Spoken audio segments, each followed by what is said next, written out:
Ooh, that looks tasty. Welcome, human bovine.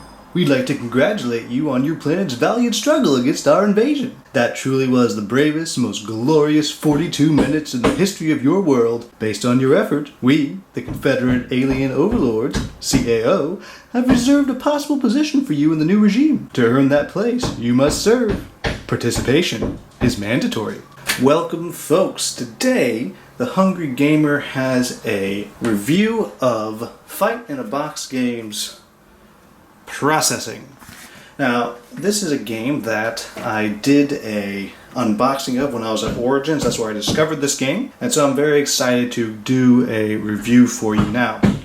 Also, I do have to apologize for any background noise that you might hear. There is perhaps appropriately some construction going on, but I did want to get this review out before their pre-orders launched, so they had it in time. So I do apologize for that. I'll try to edit out any noise as it comes. So let's get right down to it. As you can see here, I've set up a game for 3 players. I have my blue player, my gray player, and my purple player over here. And what you have to do to set up is you place your 2 scoreboards here. This one is for your mad cow points. Those are bad.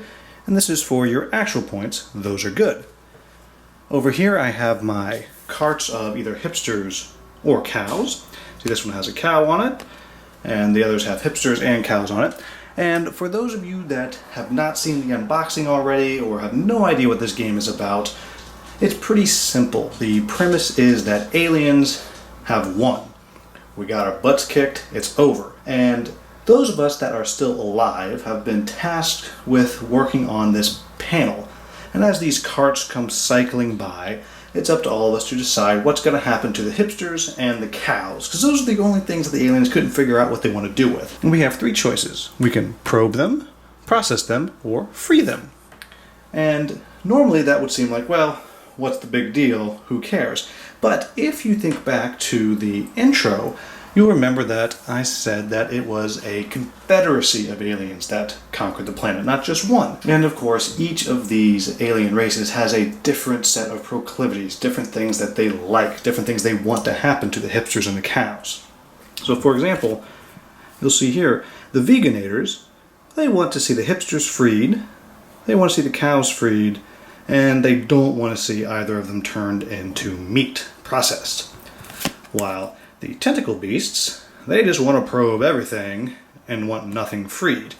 And each player winds up with 3 of these cards, so they have 3 different overlords that they are trying to please on any given day. And so anybody that has worked kind of lower down in an organization where you have a whole bunch of different bosses, you are trying to do your best to not piss the one that is actually supervising you on any given day. And so that's what's going on in this game. This game is played over 3 rounds, or days as I like to think about it. And on each day, what you're doing is as you're watching these carts of cows and hipsters move by, you are voting by pushing little buttons in front of you on whether you want to have them freed, have them processed into meat, or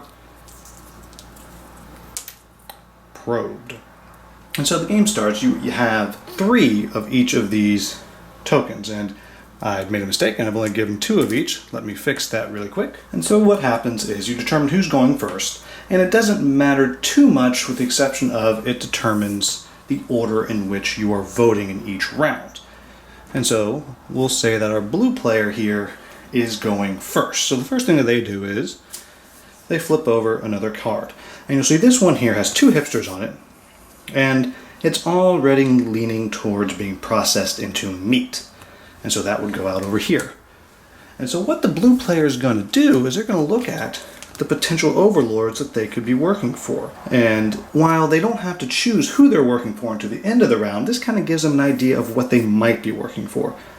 And so looking at this, saying, oh, we can get some points for those hipsters if they get processed, we'll just say that our blue player here is going to work towards that. So they take one of their meat processing tokens and they place it there. Then we move to our next player, which is our gray player.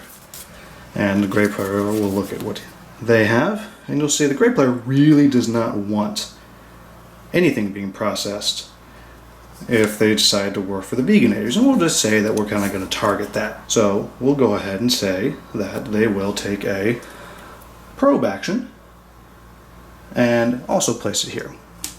And I'll show you why I chose to do that in just 1 second. And then we come to our purple player, and they're looking at what they have, but you know what? They also don't want hipsters turned into meat if they're working for the Fabuloxians. So in that case, we'll just try to do what we can to stop that. So they are also going to take a probe and put it down. And so what happens now is you'll see that this is a majority rule system. So we have 2 and 2. That's a tie, and what that means is this particular card will just be discarded. Everything's dumped off, and this one just goes onto the bottom of the pile.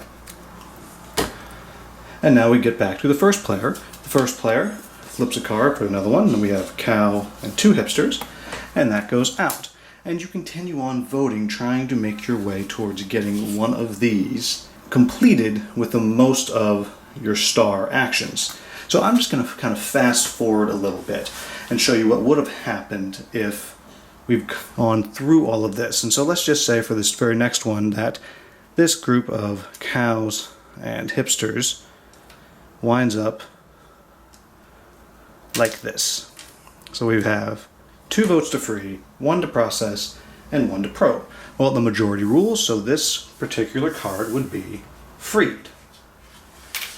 And so we take that and we put it there next to our freed card. And then we kind of go on and we fast forward until we get to the end of the round in which each player has a total of 3 tokens left. It doesn't make any difference what the 3 tokens are, but once everyone has 3 left, that's the end of the day. And so what then happens is everyone does their scoring. And I'm going to toss these down to 3 on each of them. And then we will also, again, I'm just fast forwarding, putting some random cards out here. And we'll just say that somehow we ended up like that. So we get to the end of the round and we take a look. And you'll see we have here under the freed card, we have 2 cows and 2 hipsters were freed.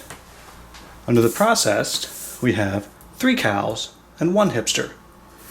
And then under the probe, we have 1 cow and 1 hipster. So what you're doing is each player will then look at their card and see what's going to get them the most points. And so for my blue player, we're looking at they want to be freeing hipsters and cows and processing hipsters and cows. That's going to get them the most points. So we're going to say that the blue player was working for the body snatchers. That's what they're going to claim. And so they count up what's there. So we start out, we look at the freeing, at the freed, and we see there are 2 hipsters freed and 2 cows. And again, if we look closely, we see that for every hipster that's freed, that's worth a star. So our blue player gets 2. And then they also will get a star for each hipster that is processed into meat. And we have 1 of those. So they gained 3. And then for every hipster that is probed, they get a mad cow point, and that is 1.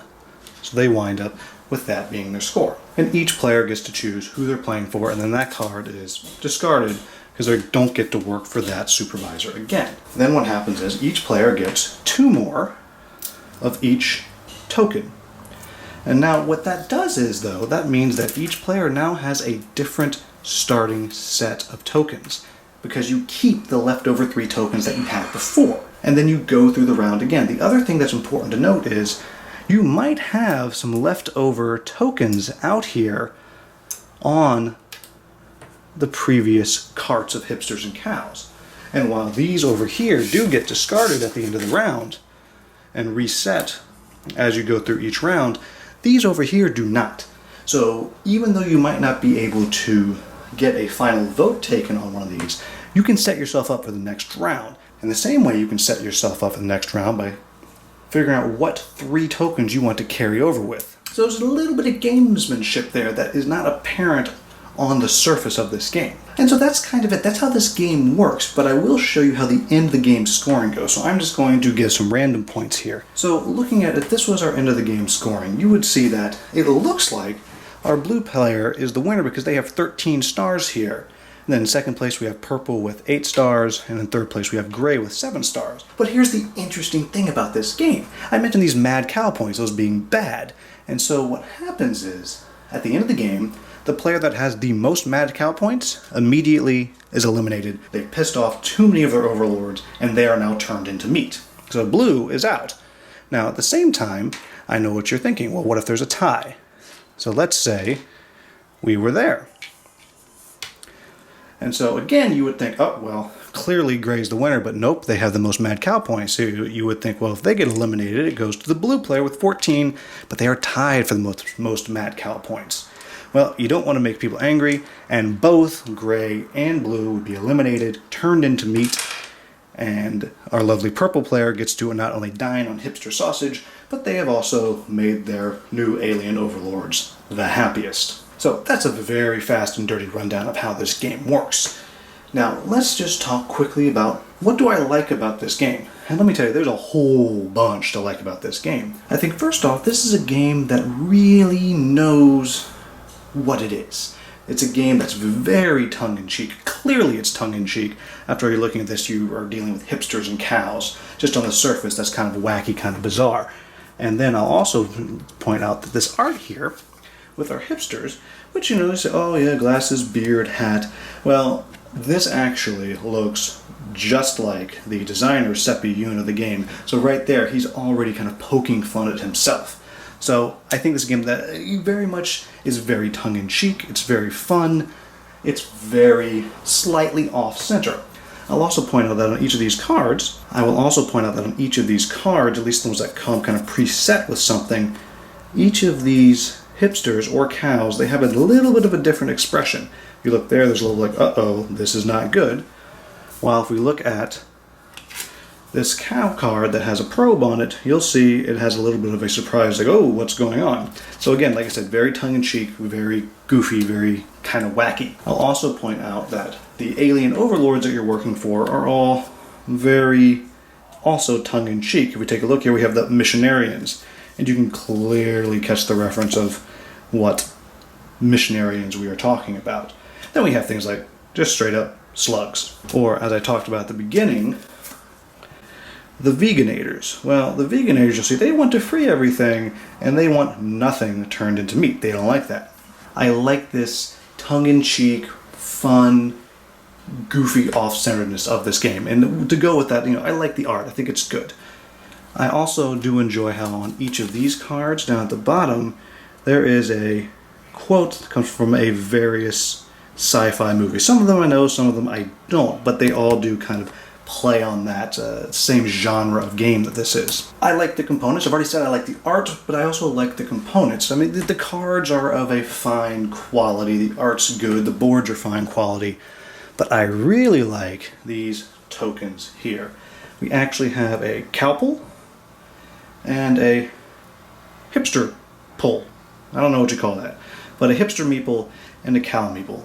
I think those are awesome. What a great little bonus. Everything else, the quality is, as I said, it's just fine. It's not great, but it's good enough. The art is better than average. It's good. It's solid. I enjoy it. I also like the way this game plays. It has this, on the surface, very simple, where you're just kind of voting for what it is that you want and no big deal. I like that after-the-fact gamesmanship that you can play when things don't go how you expected it to, so you can just say, well, no, I mean, I wasn't actually working for the missionarians. I was actually working for the slugs, and they only care about probing cows. They don't care about anything else. I think that's a nice little touch, but I really like that these tokens, they stay on the cards in between rounds. So you might know, oh gee, I didn't have a great round this time, but I'm really setting myself up for the next round. And the same thing goes with how each round, with the exception of the last round, you're left with 3 of these left over. But whatever you're left over with, you are keeping. So your hand of what you're able to vote for will be different from everybody else's starting in the second round. I really like that the base version of this game is so simple to play. It's just not complicated. But they have built in enough advanced modes that you can really start to ramp up the difficulty and ramp up what you're doing. So I mentioned how the mad cow points work, and I said, well, what it's really all about, making sure that you're not the one that has the most at the end. But there's actually more to it than that. Because something else that actually happens is when you move up into the advanced mode, you play with what they call passive-aggressive points. And so, yes, whoever has the most points, they are still processed and turned into meat. But then everybody else, they actually get those points that are there. So if we were here with these two players with only 4, suddenly at the end of the game, after gray's eliminated, purple is getting 5 more points and blue is getting 3 more points. And so now this mad cow points becomes something that you actually want. You're just trying to do your best to make sure that you don't have the most. There's also the variant where you can have these ×2 tokens. And when you get those, you can put those down onto one of the cards you voted for to kind of double it up, maybe cancel a tie or make sure that what you want to happen actually happens. The next thing is the back of each of these cards, which I'll say are named after Kickstarter backers. Whoever backed a certain level there was named characters. But there's also, you can flip it to your rebel side. And what that means is you can do the exact opposite of what it is that your card said. So for example, with my missionarians here, I'm getting points for freeing hipsters, processing cows, and I'm getting mad cow points for probing hipsters. But if I go rebel, I'll gain regular star points for probing hipsters, and I'll get mad cow points for processing cows and for freeing hipsters. So that's just a little bit of a twist. And then the final variant that you have is, instead of randomly passing these cards out, is you can take them and you can do a draft. You kind of pass them around so you know what's in the deck, you know what you're getting, you know what you're passing on to someone. So that's another little bit of gamesmanship. So as you can tell, all in all, I think this is a really fun game, and if you watch my unboxing video, you'll know that this was my favorite game I played the entire first day of Origins, and I left Origins and it was still in the top 3-5 games that I played. I really enjoy this game. And I actually don't have very much to say that I think could be done better. Yes, it might be cool if there were some kind of minor power that came along with these. Maybe that'd be kind of neat. I think it's a real bummer that this game is only playable with a minimum of 3, because we all know it can be hard to get 3 players to a table, but again, I'm being pretty nitpicky if that's what I'm pulling out as something to be improved on. Could the cards be a higher quality? Sure, they could, but again, these are fine. These are not cheap, crummy materials. Cardboard shits here, these are good quality. I will say, for the people who are smart enough to back the Kickstarter, i.e. not me, they got some lovely acrylic voting tiles, and I got to play with those at Origins, and they are just awesome. So if you're waiting for your game to come, they're incredible. And so that's all I have to say about this, folks. This is a really fun game. If you like games that are kind of bidding games, that are a little bit of a social deduction game, that are off-center, that are fun, that are quirky, this is your game. It is about to open up with their pre-orders. I know that the Kickstarter fulfillment is ongoing now, and you will be able to get a copy of this game sooner rather than later. If you're interested in getting this game, check out the description of this video, and there is a link to the pre-order there already. I highly recommend that you check this game out. As always, if I made any mistakes in that super fast description of how to play at the beginning, let me know. I will put that into the Klingon subtitles. If there's anything that you thought I could have just done better, with the exception of record somewhere that does not have some renovations going on nearby, please let me know in the comments, and I will do my very best to improve upon that in the future. Finally, if you enjoyed this video, please make sure that you give it a like, give The Hungry Gamer a subscribe, because we have a whole bunch of reviews, previews, unboxings coming up in the coming weeks and all through the summer. Thank you again for watching, and have a wonderful, wonderful day.